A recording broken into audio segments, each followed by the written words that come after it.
어차피 뭐 저야 대선에 나가지 않고 지방선거에도 나가지 않으니까 제 하는 역할 쭉 하면 되고요. 더군다나 이제 백화점 보듬기는 우리 사회에 가장 어렵게 사는 분들을 이제 찾아볼 수 있는 기회거든요. 왜냐하면 우리가 보통 이제 기초수급자는 대개 법적 요건이 갖춰진 사람들을 정부가 이렇게 도와주는 시스템이기 때문에 기초수급자가 되는 사람들은 그런 대로 살아가요. 그런데 기초수급자가 되지 못하고 그 위에 있는 계층, 차상이라든지 뭐 이런 쪽에 사각지대가 많아요. 네, 맞아요.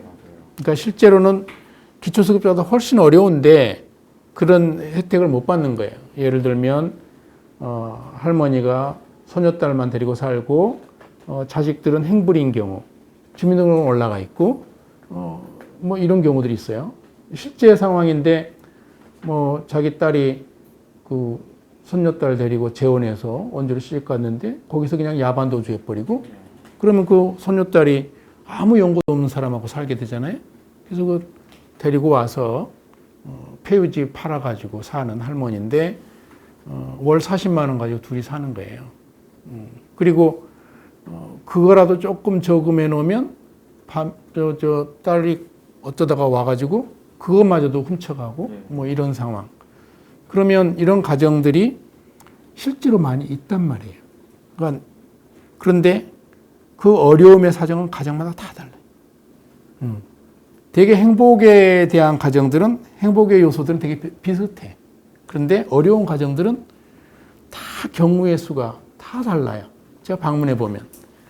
그래서 그런 가정들을 우리가 확인을 하고 이를테면 이제 교회 같은데 제가 광고 시간을 통해서 그런 가정에 대한 말씀을 드리면 그런 어떤 감동으로 지원하겠다 하시는 분들이 나와요. 그러면 제가 처음에 설계한 것은 기초수급자처럼 월 50만 원 정도를 독립할 수 있을 때까지 지원해달라. 그러니까 이 아이가 지금 중학교 다니는데 고등학교 졸업하고 취직할 때까지 지원해달라. 그랬을 때 이제 거기에 동의를 해주시는 분들이 이제 생기는 거예요.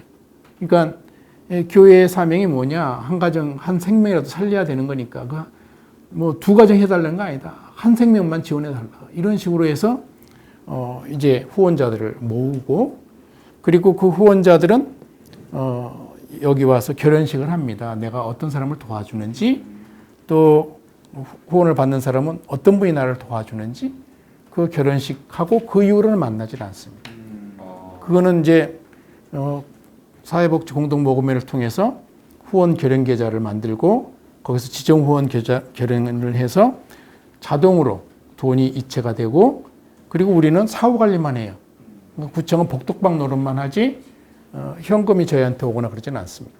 그리고 철저하게 계좌로 넘어가게 하고 그래서 후원자도 때가 됐으니까 돈을 줘야지 이런 게 아니라 자동으로 빠져나가게끔 만드는 이런 구조로 하는 거예요. 그리고 이제 이게 중간에 혹시 끊어지면 후원자 사정에서 못 해주면 우리가 사례 관리를 계속해요. 팔로우업을 하고 문제가 있을 때는 또 연결이 안 됐을 때는 다른 후원자를 연결해주고 또 이 가정에 문제가 어떤 문제가 있는지를 우리가 챙겨보는 거예요. 무슨 교육의 문제, 뭐 병원에 가야 될 의료의 문제, 아니면 뭐 주거의 문제 이런 거 다. 그래서 이런 걸 챙겨서 거기에 맞춤형 복지 서비스를 해주는 거예요. 그럼 백화점 보듬기를 2011년 1월에 시작을 했어요. 그래서 제가 이제 백화점 보듬기라고 이름을 정한 것은 1부터 100 그랬을 때 100의 어떤 완전수 같은 이런 의미로 한 거지 딱 백화점만 하자는 뜻은 아니에요. 그 벌써 1000가정이 넘었더라고요. 아니 1000가정은 아니고 734가정. 예. 근데 보듬어 보자라고 한 거에 2011년 11월 1호 가정을 여기서 시작을 했고 종무식 날 2011년 종무식 날 100호를 했어요. 그 한 해에 2011년에.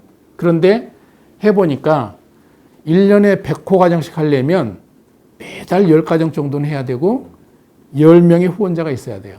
그래야 100가정이 되는 거죠. 너무 에너지가 이게 많이 나가는 거예요. 그래서 그 다음부터는 1년에 100은 조금 무리수니 뭐 한 50가정 정도로 해서 좀 템포를 조절하자. 그렇게 하면서도 지금까지 꾸준히 해왔는데 지금 2021년이잖아요. 그러니까 2011년부터 했으니까 10년 이상 한 거예요. 10년 이상 했는데 734호 가정에 지원된 금액 누계액이 40억 원입니다. 40억 원이니까 정말 이거는 이제 뭘 나타내 주냐면 우리 사회가 기부 문화가 가능하다는 걸 보여주는 거예요. 그러니까 서대문이라는 기초지방정부가 가능하다면 옆에 있는 마포나 은평이 왜 안 되겠어요? 아니면 어디 전라도나 경상도 쪽에 어떤 군이 왜 안 되겠어요? 금액의 다소는 차이가 있을 수 있어도 저는 그게 가능할 거다. 왜냐하면 우리 주민들은 어떤 어려운 과정이 있다고 했을 때 투명하게 지원될 수 있다면 내가 100을 내면 100이 그대로 다 지원된다면 할 의사가 언제든지 있는 거예요. 그런데 이제 이를테면 그 기아대책본부라든지 여러 가지 이제 그 구호단체들이 많이 있잖아요. 그런데 돈을 주게 되면 대개 한 60~70%가 가게 되고 나머지 한 30% 정도가 운영비로 써요. 그렇죠. 예. 그러니까 우리가 준 돈이 다 그대로 전달되는 시스템은 아니에요. 근데 제가 설계한 거는 하여튼 복지 시스템은 투명해야 된다. 중간에 이게 새 나가면 안 된다. 그러니까 이게 조금이라도 누가 횡령하거나 돈을 잘못 쓰거나 이러면 복지가 줄어들어 버리는 거죠. 후원이 안 되는 거예요. 그 대표적인 게 예전에 그 신부님 그 꽃동네인가? 거기서 이제 무슨 사건 터져가지고 갑자기 수혜액이 확 줄었어요. 그러니까 이것도 결국은 설계를 어떻게 하느냐가 굉장히 중요해요. 투명하게 지원된 금액이 정확히 전달된다라고 하는 이런 확신이 서야 사람들은 기꺼이 돕는 손길을 내밉니다. 그런데 734가정 하는 동안에 청장님 이 가정은 꼭 도와야 되는데 후원자가 없어 큰일입니다 하고 보호받은 적이 한 번도 없어요. 무슨 얘기냐면 그 어려운 가정들 생길 때마다 도와주는 손길이 미리미리 다 예비되어 있었어요. 지금까지 경험입니다.